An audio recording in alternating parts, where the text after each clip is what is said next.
TV Millennium, Canal 13 VHF, a TV de União da Vitória.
Bem-vindos ao programa de estreia Millennium Documento. Esse programa há 2 anos consta na grade da TV, porém, somente agora conseguimos viabilizar a produção. Apresentaremos a cada semana temas marcantes da história de União da Vitória, Porto União e toda a nossa região. Nesse primeiro programa, apresentaremos a Guerra do Contestado, sob a visão de vários historiadores. E teremos conosco o professor Eloy Tonon, diretor da FAF, que estará fazendo um comentário sobre a Guerra do Contestado em União da Vitória e Porto União. Então, aguarde um instante só. Voltamos já já com o Millennium Documento.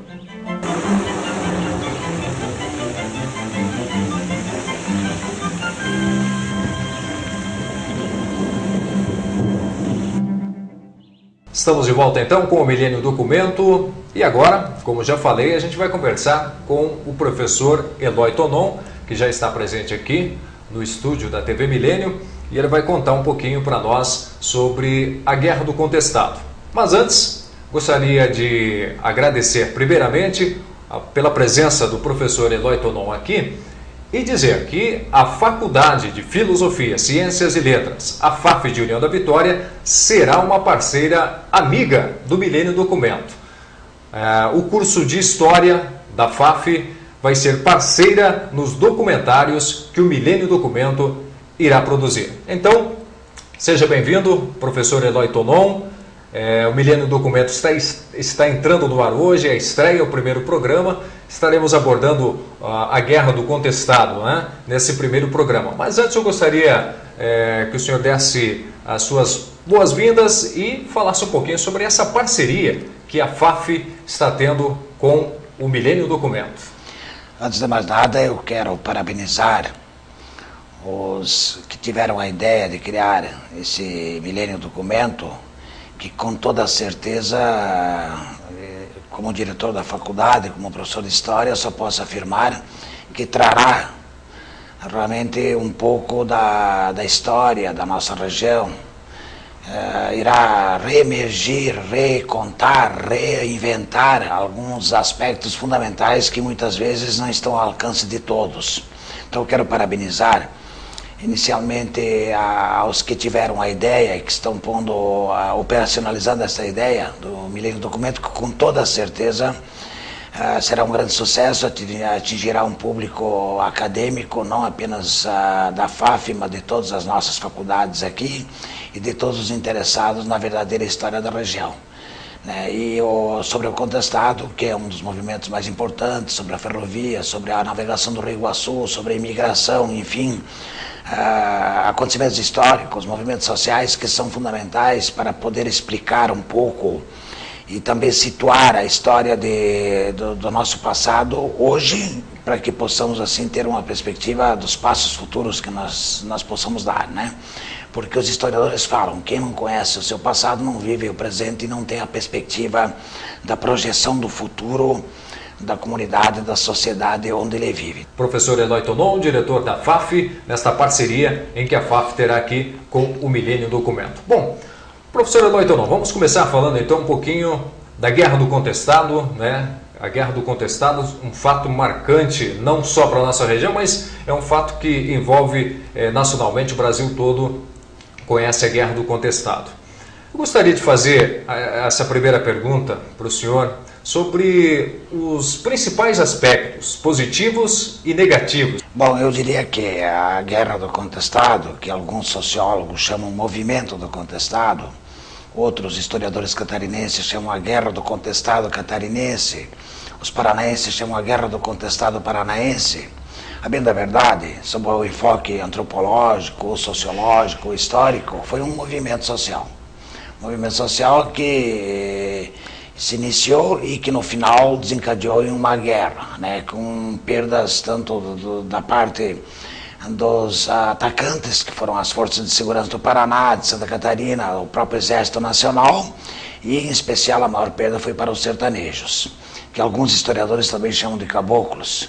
Eu chamo de sertanejos porque à época a região era uma região praticamente um sertão, com poucos habitantes, uma densidade demográfica bastante baixa, então por isso eu chamo de sertanejos até na minha pesquisa, na minha dissertação de mestrado.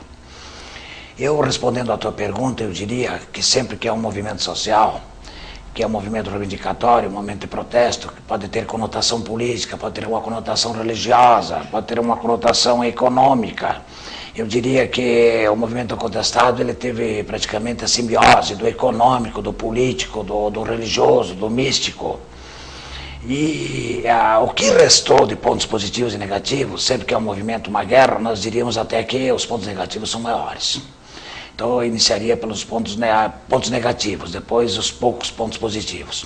Os pontos negativos é que o movimento contestado, fim de 1916, ele é praticamente um pouco antes de 1912 e 1914, onde ocorreu a guerra propriamente dita e a morte de cerca de 5 a 6 mil sertanejos nos combates dos redutos das Vilas Santas que estavam sediadas, onde hoje é jurisdição dos municípios de Curitibanos, Caçador. Esses combates ali levaram uma mortandade muito grande, não apenas de sertanejos, mas também de mulheres, de crianças, sertanejos homens que eu digo, guerreiros, mas mulheres, crianças, né? E os aspectos negativos também daqueles que não morreram, que eles ficaram dispersos por toda a região de Santa Catarina, e até nós temos, através de uma pesquisa histórica, comprovado que aquelas cidades de Curitibanos, Lebon Regis, Santa Cecília, Caçador, nas décadas de 20, 30 até a década de 40, foram cidades com altos índices de criminalidade. Por quê? Porque muitos daqueles sertanejos dispersos, expulsos das suas terras, tomadas, parte delas pelo capital transnacional, parte delas por projetos de colonização, parte delas incorporadas em patrimônios de coronéis latifundiários, esses homens tiveram que viver nas vilas, na periferia dessas cidades que estavam sendo iniciadas, dessas vilas. Muitos deles sem trabalho, muitos deles sem o que fazer, porque a maioria deles eram sitiantes, outros eram ervateiros, outros eram trabalhadores braçais, hoje chamados de boia-frias. E tudo isso gerou nesses locais um índice de criminalidade muito alto. Então, o resultado daqueles que perderam o seu espaço social, a sua terra, o seu trabalho, foi ir para a criminalidade. Isso foi um ponto altamente negativo, em conjunto com aquele da morte de vários sertanejos. Um outro ponto negativo que eu coloco, que me parece fundamental em história, é que na transição do período imperial para o período republicano, com a proclamação da República, e a primeira Constituição Republicana de 1891, deu muito poder aos coronéis, que eram os grandes latifundiários. E deu muito poder ao capital transnacional. E aqui nessa região se instalou a Brasil Railway Corporation, que era a Lambert, que tinha serrarias de Matos Costa, Caçador, Calmão. Deu também muita prioridade, através do amparo constitucional, a questão da incorporação das terras devolutas para os coronéis, provocando aquilo que eu falei anteriormente, a expulsão do poceiro, daquele que de fato era o dono, mas de direito não era, porque a terra não estava legalizada. Então foi um aspecto altamente negativo que ocorreu nessa região, né?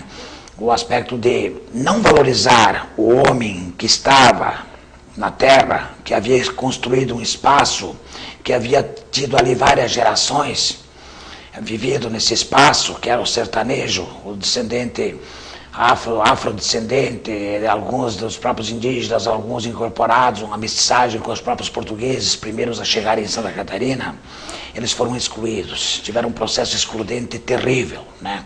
Terrível. Isso tudo me pareceu um ponto histórico, dentro da memória histórica, muito negativo no que tange ao contestado. Um outro aspecto negativo, a má vontade das oligarquias políticas de Santa Catarina, do Paraná, do próprio governo federal. Porque a questão de limites, ela durou muito tempo. Essa pendenga dos limites, a província do Paraná foi criada em 1853, sem uma definição clara dos limites. E de 1853 até 1916, portanto um período quase muito mais de meio século, ficou se discutindo no Tribunal Federal, nas instâncias estaduais de Santa Catarina do Paraná, aonde é que passavam os limites. Portanto, eram 48 mil quilômetros quadrados de terras sendo reivindicados por Santa Catarina e pelo Paraná. Então essa demora, essa morosidade, essa falta de vontade política das oligarquias estaduais, das oligarquias federais da época republicanas, causou realmente vários problemas. A constituição de parte dos coronéis, de tropas de vaquianos, que eram os verdadeiros jagunços, que eram vaquianos que assaltavam, queimavam ranchos de sertanejos sitiantes, estupravam mulheres, praticavam todo tipo de atrocidade, que depois foi colocada para os sertanejos. Então esses são os aspectos negativos. Positivamente, para concluir, eu diria que no aspecto positivo, o Paraná me parece que saiu um pouco beneficiado com o acordo de limites, né? Ou seja, um território que teoricamente teria que pertencer a Santa Catarina, uma boa parte, visto que aquele princípio do uti possidetis, o uso pelos catarinenses, o Paraná acabou abarcando, se apropriando legalmente, é claro, foi um acordo de um espaço territorial significativo. Então esse foi acho, me parece assim, o único, acho, não tenho certeza, o único aspecto positivo do movimento contestado. Muito bem, depois deste resumo que o professor Eloy fez sobre esses aspectos, quero convidá-lo a assistir algumas imagens produzidas pela TV Câmara sobre a Guerra do Contestado.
A Guerra do Contestado foi um dos conflitos mais cruéis da história do Brasil.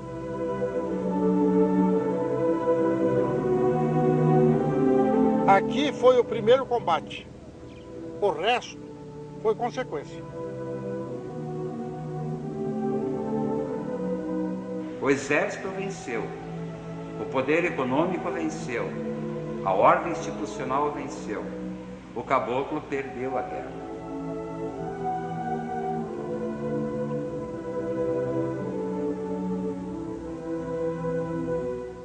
Nessa guerra, só eu, mas tudo morreu. Não tem mais ninguém. O grande ponto de ligação entre esta história, entre este drama social e a atualidade, é a palavra exclusão.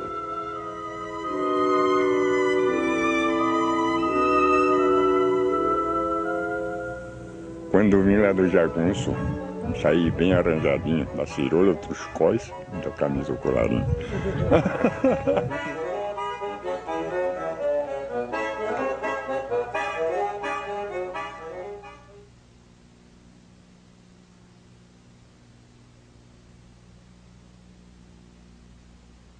Nesta região do Brasil, a palavra contestado tem 3 grandes significados. O primeiro sentido da palavra é a questão dos limites do Brasil com a Argentina. Esta questão foi solucionada no final do século passado pelo árbitro, o presidente norte-americano, Cleveland. Os argentinos diziam que todo o oeste catarinense e o sudoeste do Paraná pertenceriam à Argentina. Aqui aconteceu esta questão política internacional. O segundo sentido da palavra é a questão dos limites entre Santa Catarina e o Paraná. Houve um acordo de limites celebrado em 1916, mediado pelo presidente da República, e do qual participaram os governadores dos 2 estados e as assembleias legislativas que ratificaram o acordo naquela ocasião. Paraná e Santa Catarina, salomonicamente, dividiram o território pelo meio. O emancipacionismo regional, essa disputa pelo domínio de quem mandava aonde, na nossa região, foi um fator assim fundamental. Por quê? Porque ele envolvia os grandes fazendeiros que ganhavam as terras devolutas dos respectivos presidentes das províncias. Mas o mais importante, e aquilo que nós temos o dever, a obrigação de resgatar, é o conflito social que, na verdade, caracteriza este terceiro e mais importante sentido da palavra contestado. A nossa estrada de ferro está intimamente ligada à Guerra do Contestado desde o início, até porque ela foi uma das causas da deflagração desse movimento. Quando iniciou o tráfico em 1912, a partir da reconstrução da ponte sobre o Rio Uruguai, que havia sido destruída, iniciou-se também a demarcação das terras marginais aos trilhos, que deveriam ser colonizadas, ou melhor dizendo, vendidas a imigrantes, e sendo vedada a venda aos homens nacionais, quer dizer, os caboclos não poderiam adquirir as terras onde eles moravam. E a estrada de ferro, então, foi um alvo dos ataques dos nossos caboclos, que partiram para arrancar trilhos, destruir as pontes e incendiar as estações ferroviárias. A ferrovia ficou com o tráfego interrompido até 1915 e só depois, então, é que iniciou-se o transporte de passageiro e o transporte das mercadorias, principalmente a madeira, que era a grande riqueza regional. A própria ferrovia foi utilizada pelo Exército Brasileiro como seu principal meio de interligação com o quartel-general das forças em operação de guerra, ligando o Rio Negro, Mafra, Portunhão e a estação de Caçador, que era a base de remuniciamento das forças militares. Esta locomotiva norte-americana, Mugul, simboliza para Santa Catarina o início do transporte ferroviário no sul do Brasil. Ela está preservada no Museu do Contestado para que esse símbolo fique para a nossa história. A ferrovia do Contestado, como chamamos hoje, chamava-se Estrada de Ferro São Paulo-Rio Grande. O Sindicato Farquhar foi uma instituição econômica muito poderosa na virada do século, principalmente no começo deste século. Por isso teve a concessão para a construção da Estrada de Ferro São Paulo-Rio Grande e o direito à exploração das margens desta ferrovia, compreendendo o seu ramal até o Porto de São Francisco. É muito compreensível que tenha recebido esta concessão ainda no Brasil do Império e esta concessão tenha sido renovada no Brasil republicano.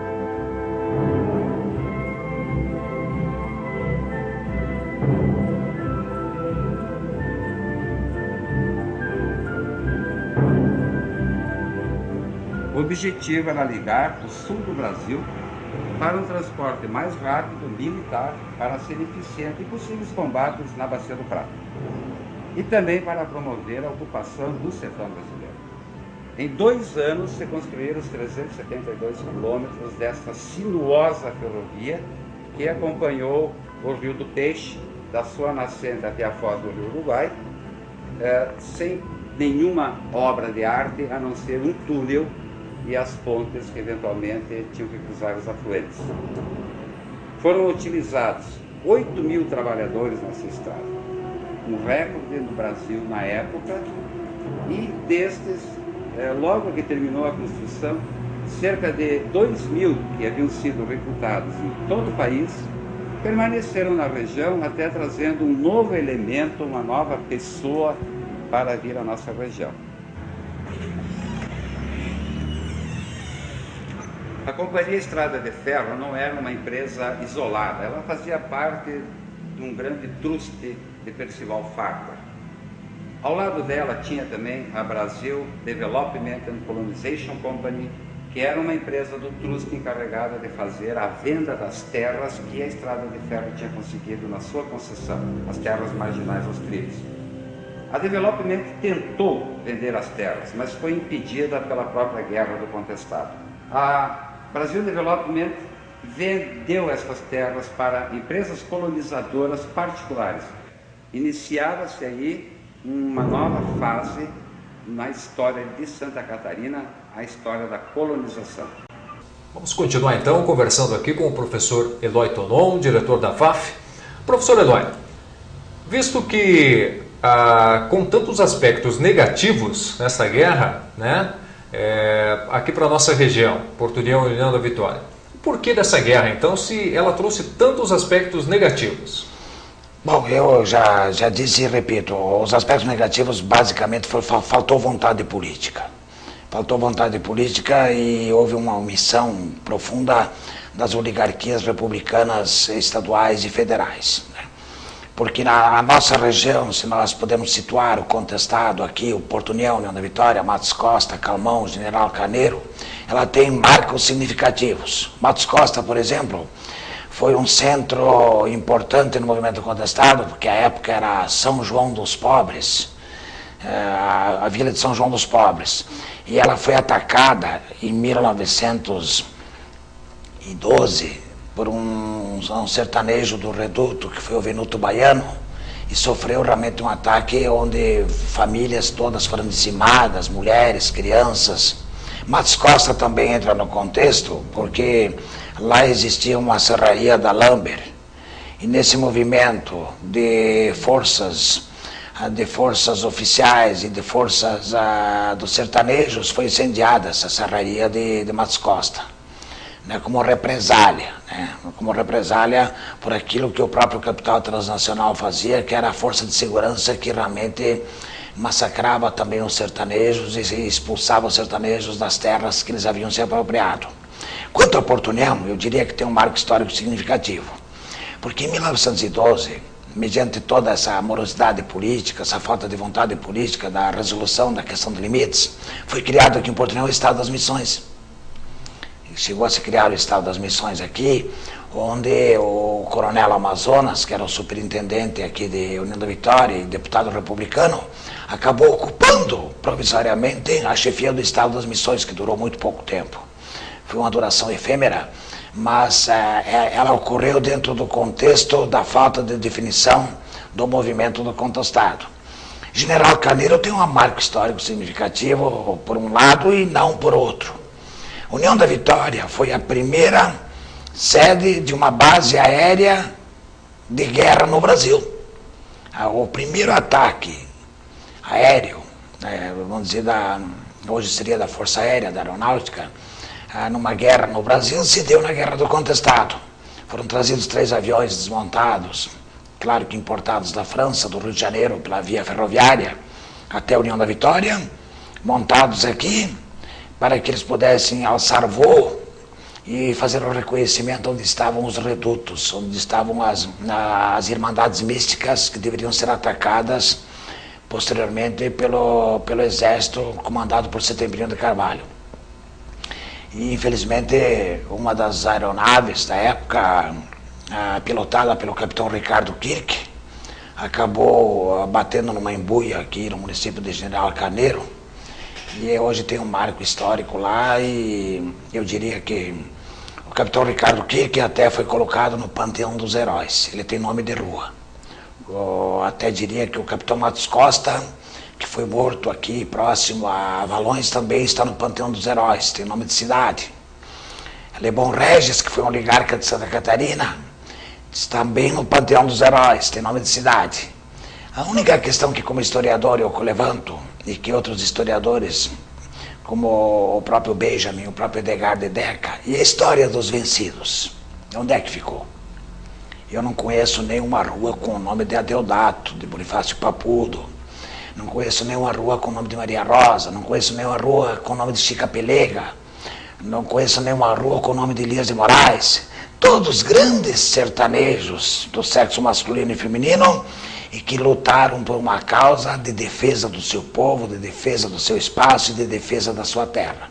Isso historicamente é uma questão que está hoje emergindo na pesquisa histórica e está sendo levado ao debate. Eu faço isso muito na minha pesquisa, na minha dissertação de mestrado e na minha tese de doutorado. Quer dizer, procurar mostrar não apenas a história do vencedor, mas também a história do vencido, que em alguns aspectos ela ainda não foi totalmente desvendada. O que permanece na memória e no imaginário da população hoje é apenas o papel exercido pelo monge, que o monge foi o grande esteio, o grande suporte, o grande alento da época para os sertanejos. Como eles não tinham o apoio econômico do governo republicano, não tinham o apoio político das oligarquias estaduais, eles buscaram, num certo momento, o alento, o suporte, o cabide, a bengala no monge. O monge era o único que dava o alento, espiritual, místico, e a perspectiva de vida para esses sertanejos. Então isso ainda restou um pouco.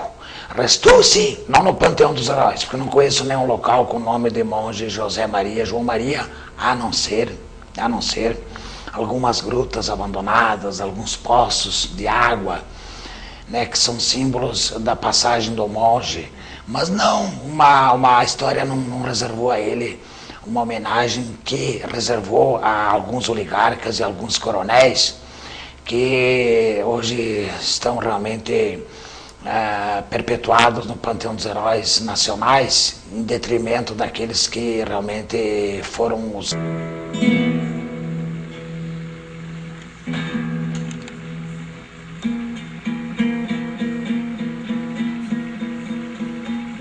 Que Deus abençoe vocês tudo! Deus abençoe as crianças,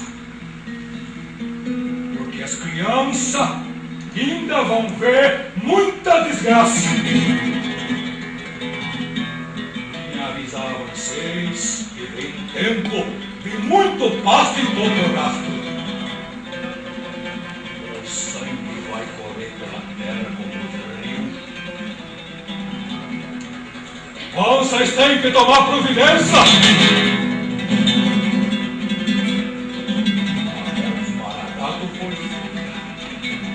Mas não foi nada. Veio uma guerra muito pior. E veio uma peste de rato. Veio uma peste de chaga. E essa vamos é que lhe cansa?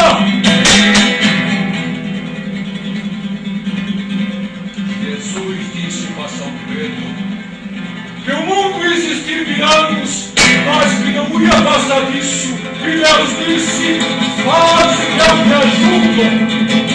E o que é que vocês estão fazendo? Nada! Não há sem tomar providência! Não aí com os bichos! Mas eu aviso: a cidade Porto União vai desaparecer das águas do Iguaçu! A cidade Curitibano vai virar tapera!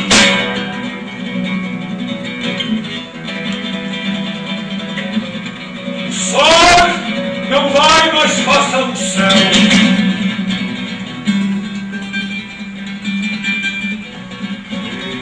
Muita desgraça diante de vocês. Guardem velas no dia de escuridão. Guardem velas no dia de escuridão.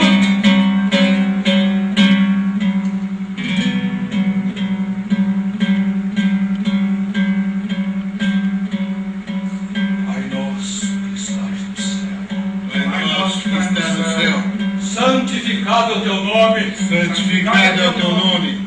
Que nós possamos seguir o teu reino. Para que nós possamos seguir o teu reino. E que seja feita a vossa vontade. Que seja feita a vossa vontade.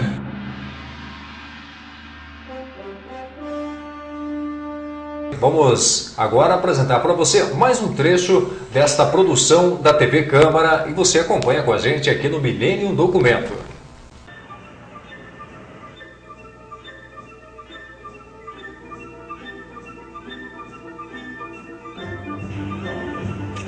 A Brasil Railway implantou no território contestado não apenas a estrada de ferro ou a Brasil Development, mas principalmente a Lumber, que foi uma empresa madeireira destinada à exploração da floresta da araucária na região contestada. A tecnologia que era exigida para aquele processo, decorrência da globalização da época, era o maior guindaste, a serraria mais competente, motor que funcionasse mais tempo, que tirasse mais madeira. Ninguém falava em replantar, falava em tirar o que tinha, que a natureza deu. E quem estivesse, por exemplo, com uma pequena propriedade de sobrevivência, uma posse na terra, essa pessoa estava ali atrapalhando a modernidade. A Lumber inicialmente instalou uma serraria na fazenda São Roque, em Calmon, para da Imbuia extrair os dormentes que seriam usados na construção da ferrovia. E logo depois iniciou a construção da grande serraria, a maior da América do Sul, até hoje nunca igualada, na localidade de Três Barras, na época então administrada pelo Estado do Paraná, 1908. E aos poucos essa madeireira foi entrando em operação e veio a devastar a floresta, que era o habitat do caboclo residente na região do contestado, de onde ele tirava a erva mate, tirava o seu alimento, pinhão, a madeira, etc. Aí a Lumber provoca a ira do caboclo, e o caboclo se revolta.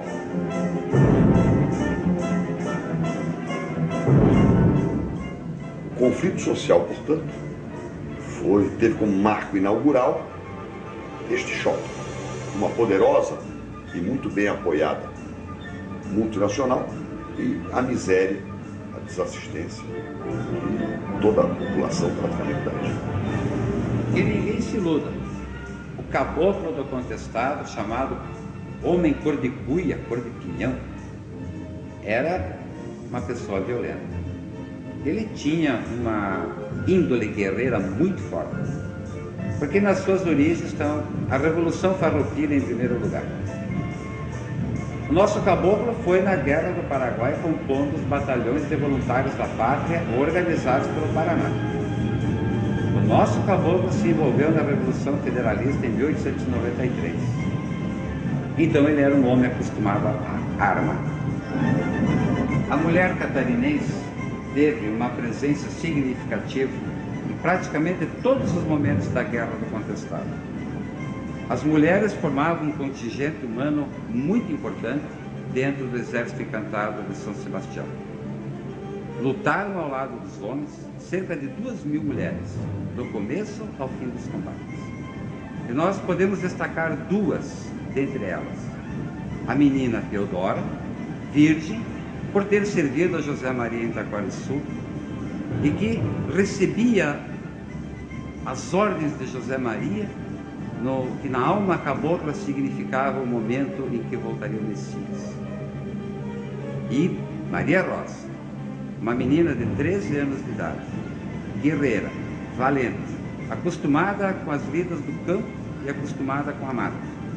Teve experiência suficiente para comandar este exército durante muito tempo, até que sucumbiu às baionetas e aos tiros dos fuzis. As forças do capitão Potiguar, ao atravessarem o rio Caçador Grande, fuzilaram a guarda de Maria Rosa e ali ela padeceu.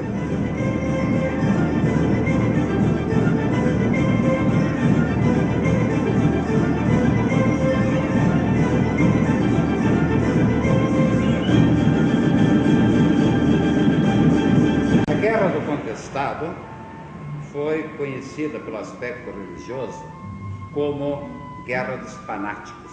Não havia a presença de padres, de bispos na região, o que fez surgir a figura de benzedores, de mandraqueiros, de santos, de monges. Dentre os monges mais conhecidos que a história registrou antes da Guerra do Contestado, que influenciaram o caboclo, que o induziram a pegar armas e se revoltar contra as forças que ele chamava de opressoras, sem dúvida nenhuma, foram dois, João Maria e um José Maria.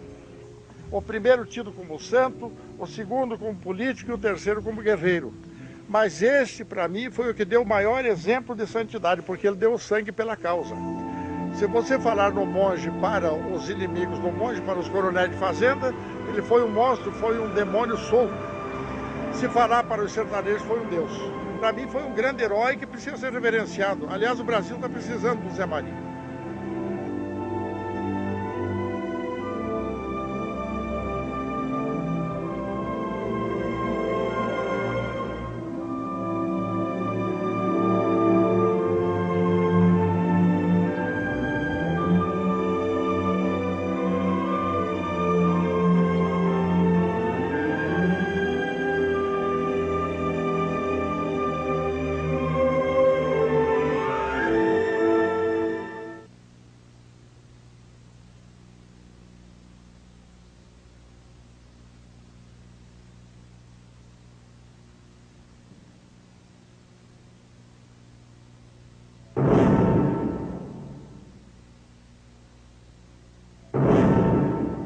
Com o desaparecimento de São João Maria, o primeiro grande profeta do Contestado, surgiu na região um outro profeta, que se dizia sobrinho de João Maria.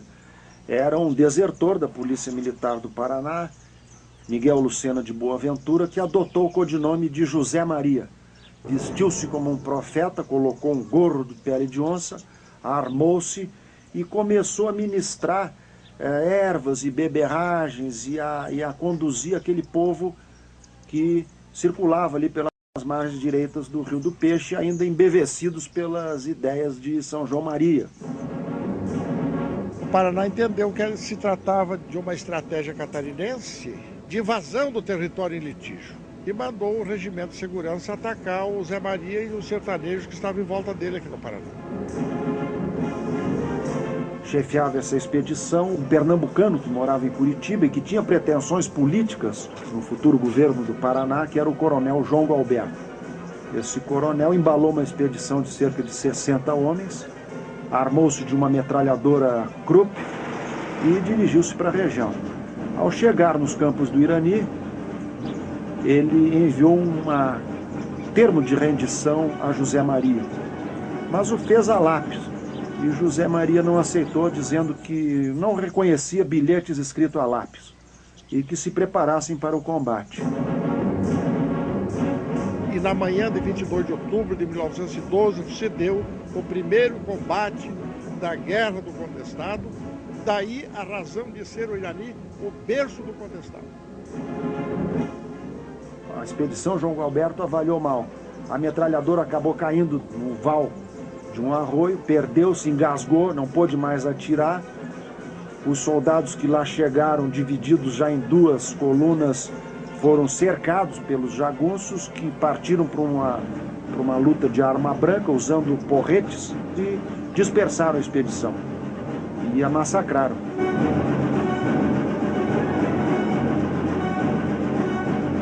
Primeiro morreu o monge, tá? Quando identificaram o monge com aquele gorro de Jaguatirica, atiraram nele. Morto o monge, localizaram o João Galberto e houve uma gritaria em favor do Pica, esse desgraçado facão, que ele é o culpado de tudo.